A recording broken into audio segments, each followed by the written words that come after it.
ताकतवर हुआ हमास, आखिरी गढ़ में आईडीएफ का हमला।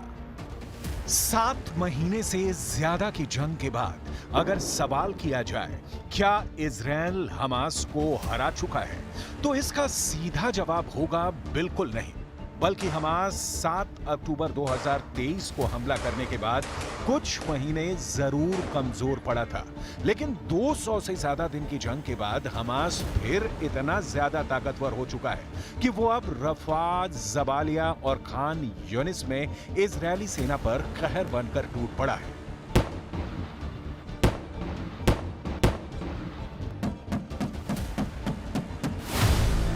रफा में घुसे मरकाबा टैंक, सुरंग से हमास के हमले। जरा हमास की तरफ से जारी इस वीडियो को देखिए, जिसकी हर तस्वीर में इजराइल के टैंक और सैनिकों की चीथड़े उड़ते दिख रहे हैं। हमास के वीडियो में साफ देखा जा सकता है हमास के लड़ाके बारूदी सुरंगों और बम को इजराइल के मरकाबा टैंक के नीचे लगाकर उसे उड़ा रहे हैं। इजराइल के टैंक से महज 10 से 20 मीटर दूर मौजूद सुरंगों में मौजूद हमास लड़ाके रफा में इस तरह से रॉकेट लॉन्चर से इजरायली सेना पर हमला कर रहे हैं। गौर करने वाली बात यह है कि रफा में इस वक्त हमास की केवल 4 बटालियन ही बची होने का दावा किया गया है, जो इस वक्त रफा में इजराइल पर हमला कर रही है।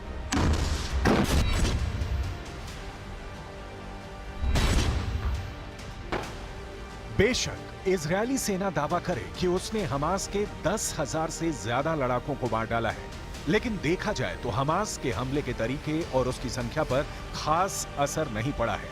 उत्तरी गाजा से लेकर दक्षिणी गाजा तक इजराइल ने हजारों टन बम बरसा दिए हैं, लेकिन गाजा पट्टी को 80% तबाह करने के बावजूद इजराइल दावा नहीं कर पा रहा है कि हमास का खात्मा हो चुका है।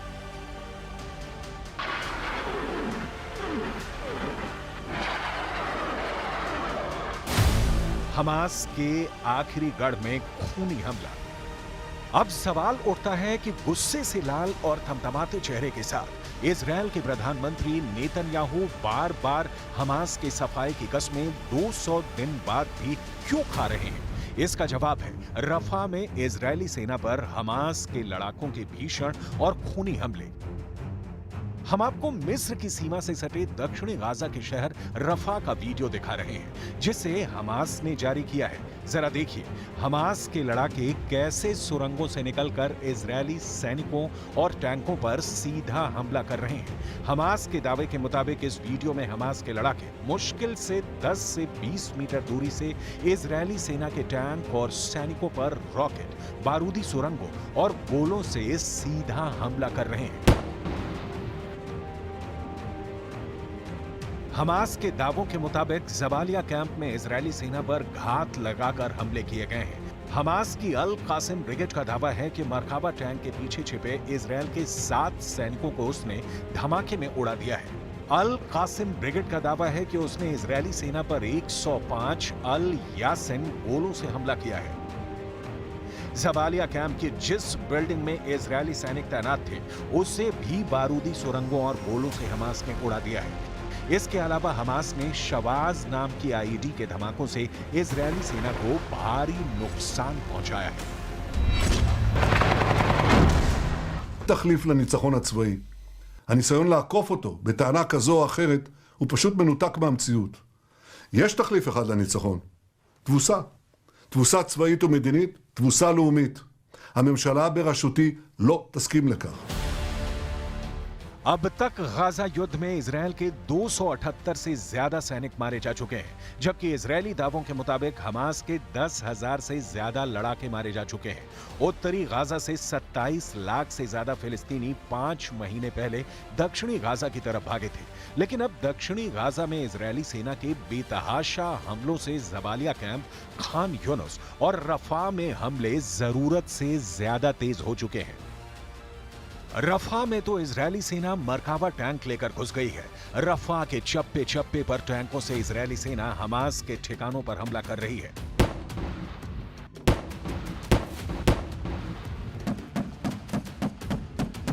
इसके साथ ही इजरायली वायुसेना ने 2 से 3 हजार किलो के बम से रफा में हमले किए हैं। जोरदार धमाकों से सैकड़ों फिलिस्तीनी मारे जा रहे हैं। हालात ये हो गए हैं कि मिस्र से सटे रफा शहर से 1 लाख से ज्यादा लोग शहर छोड़कर भाग चुके हैं, जबकि अब तक दक्षिणी गाजा से 5 लाख से ज्यादा लोग भाग गए हैं। खच्चर, खटारा, कारों पर बैठकर लोग भाग रहे हैं, खानों की तलाश, सर छिपाने की कोशिश, और उसके बीच इजरायल के बेहद भारी और ताकतवर बम फिलिस्तीनियों के चीथड़े उड़ा रहे हैं।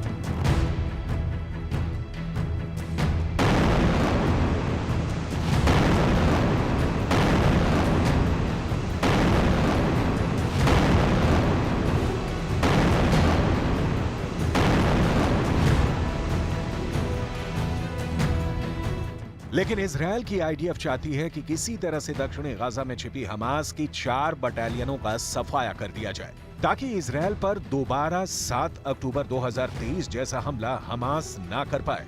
लेकिन नेतन्याहू की इस खूनी जिद की सबसे बड़ी कीमत फिलिस्तीनी भुगत रहे हैं।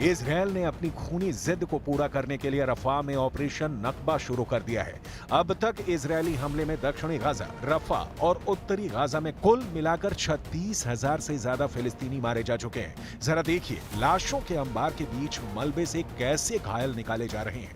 अब तक रफा में इजरायली हमलों से बचने के लिए 5 लाख से ज्यादा फिलिस्तीनी भाग चुके हैं। इस वक्त रफा में इजरायल ने साल 1948 जैसा ऑपरेशन नकबा पूरे गाजा में शुरू कर दिया है। मिस्र की सीमा पर बसे दक्षिणी गाजा के शहर रफा के पूर्वी भाग में इजरायल ने हवाई और जमीनी हमलों से कोहराम मचा दिया है। रफा में मौजूद 15 लाख फिलिस्तीनी जान बचाने के लिए भाग रहे हैं, जबकि इजरायल की आईडीएफ रफा में अंधाधुंध हमले कर रही है, ताकि रफा में मौजूद हमास की आखिरी बटालियन का सफाया किया जा सके। हमास पर सीधे हमले किए जा रहे हैं, लेकिन बस्ती में छिपे हमास के लड़ाकों की वजह से बहुत बड़ी संख्या में फिलिस्तीनी रफा में मारे जा रहे हैं। पिछले 24 घंटे में रफा में इजरायल के ऑपरेशन नकबा की वजह से हजारों लोग रफा छोड़कर भाग गए।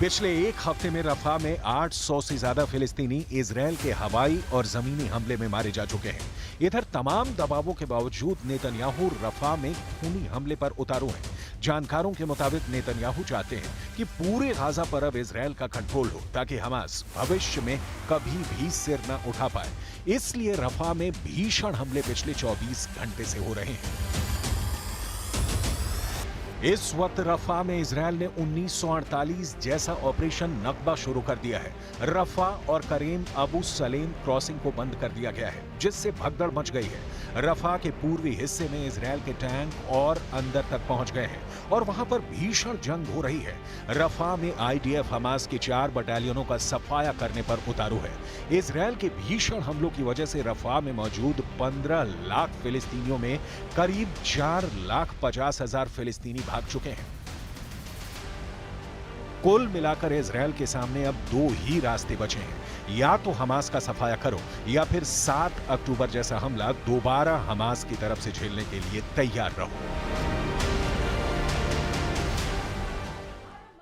मरता क्या न करता, और इसीलिए उड़ा दिया हवाई अड्डा। तो क्या डबल अटैक शुरू? लेकिन यह तो तय हो चुका है कि रूस यूक्रेन जंग जीत रहा है। लेकिन इस बीच हारते यूक्रेन ने भी रूस पर एक ऐसा भीषण हवाई हमला किया है जिसने पुतिन को खून के आंसू रोने पर मजबूर कर दिया है। इधर पुतिन ने यूक्रेन के खार्किव में हमले इतने तेज और घातक कर दिए हैं कि अमेरिका को आखिरकार कहना पड़ रहा है कि अगर रूस अब यहां नहीं रुका तो फिर अमेरिका सीधी आमने सामने की जंग में कूद पड़ेगा।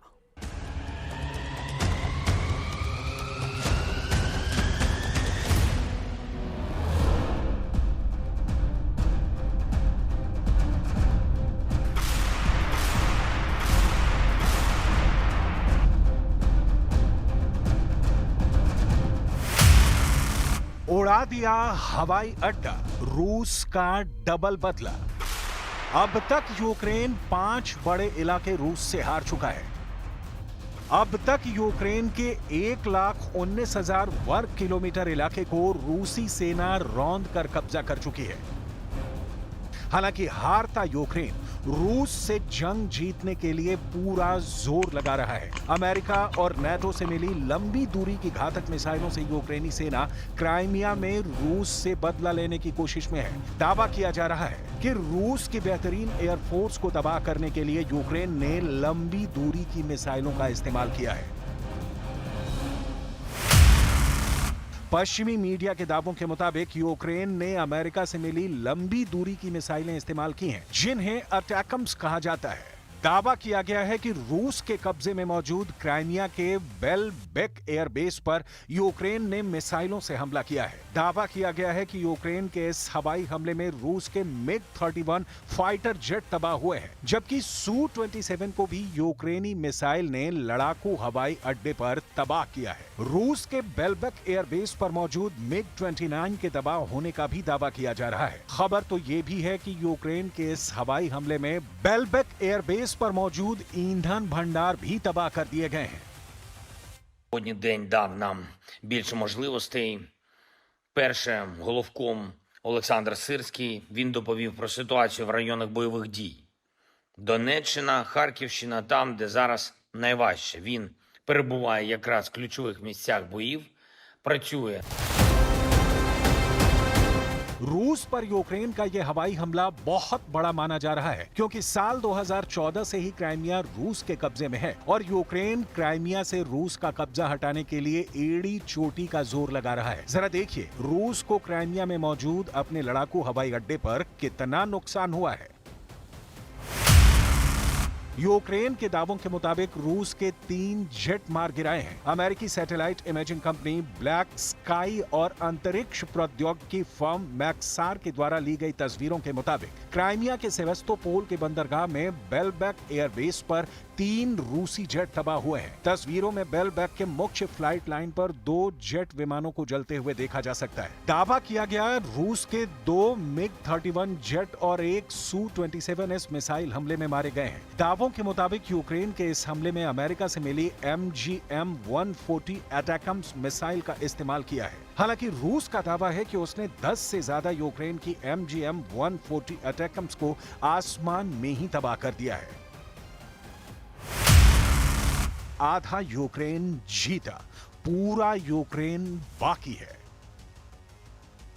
यूक्रेन भले ही इस हमले पर इतरा रहा हो, लेकिन हकीकत में यूक्रेनी सेना रूस के सामने टिक नहीं पा रही है। पिछले 72 घंटों में भीषण हमलों से पुतिन ने ज़ेलेंस्की को दिखा दिया है कि यूक्रेन को अमेरिका और नाटो के 32 देश मिलकर भी बचा नहीं पाएंगे।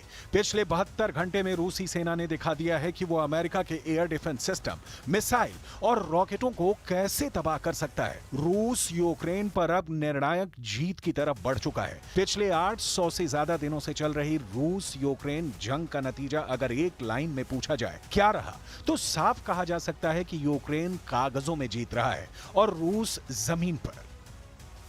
Что касается того, что происходит на Харьковском направлении, это тоже их вина, потому что они обстреливали и продолжают, к сожалению, обстреливать жилые кварталы приграничных территорий, включая Белгород. Ну, там же гражданские люди гибнут. Все же очевидно, стреляют прямо по центру города, по жилым кварталам. И я говорил публично, что если это будет продолжаться, мы вынуждены будем создать зону безопасности, санитарную зону. जमीन पर रूसी हमलों ने यूक्रेन के चीथड़े उड़ाकर रख दिए हैं। 5वीं बार रूस का राष्ट्रपति बनने के बाद से अचानक रूस के हमले यूक्रेन पर 5 गुना तेजी से हो रहे हैं। जानकारों के मुताबिक 24 फरवरी 2022 के बाद से पहली बार रूस ने इतने भीषण हमले किए हैं। यूक्रेन के राष्ट्रपति ज़ेलेंस्की तक मान चुके हैं कि इस वक्त खार्किव में रूस के हमले चारों तरफ से हो रहे हैं। रूस के फाइटर जेट और ड्रोन यूक्रेन में घुसकर हमले कर रहे हैं। जमीन पर टैंक, पैदल सेना, तोप तोपखाना और रूसी रॉकेट आर्मी ने यूक्रेनी सैनिकों की कमर तोड़कर रख दी है। हैरानी की बात तो यह है कि पिछले 48 घंटे में रूस ने समंदर से मौजूद अपनी पनडुब्बी से बुलावा बैलिस्टिक मिसाइल, जिसे RSM-56 नाम से भी जाना जाता है, उससे भीषण हमले किए हैं। हम आपको बताएंगे कि रूस ने खार्किव में कितने इलाके पर कब्जा कर लिया है, लेकिन उससे पहले यह जान लीजिए कि पुतिन ने अपनी बुलावा मिसाइल को कितनी दूरी से यूक्रेन पर हमला करने में इस्तेमाल किया है। रूसी मीडिया के दावों के मुताबिक बुलावा यानी RSM-56 एक ICBM है जिसे पुतिन ने यूक्रेन के खिलाफ इस्तेमाल किया है। दावा किया जा रहा है कि रूसी सेना ने पूर्वी कामचटका प्रायद्वीप पर हजारों किलोमीटर दूर यूक्रेन पर बुलावा मिसाइल से हमला किया है। लगभग 5600 किलोमीटर दूर से रूसी पनडुब्बी ने एक के बाद एक कई बुलावा मिसाइलें दागी, जिन्होंने यूक्रेन के खार्किव में भारी तबाही मचाई है। ज़ेलेंस्की रूस की बुलावा मिसाइल के हमले से बुरी तरह से घबरा गए हैं। पिछले 24 घंटे से रूसी सेना इसी तरह से यूक्रेन के 5 इलाकों में भीषण हमले कर रही है।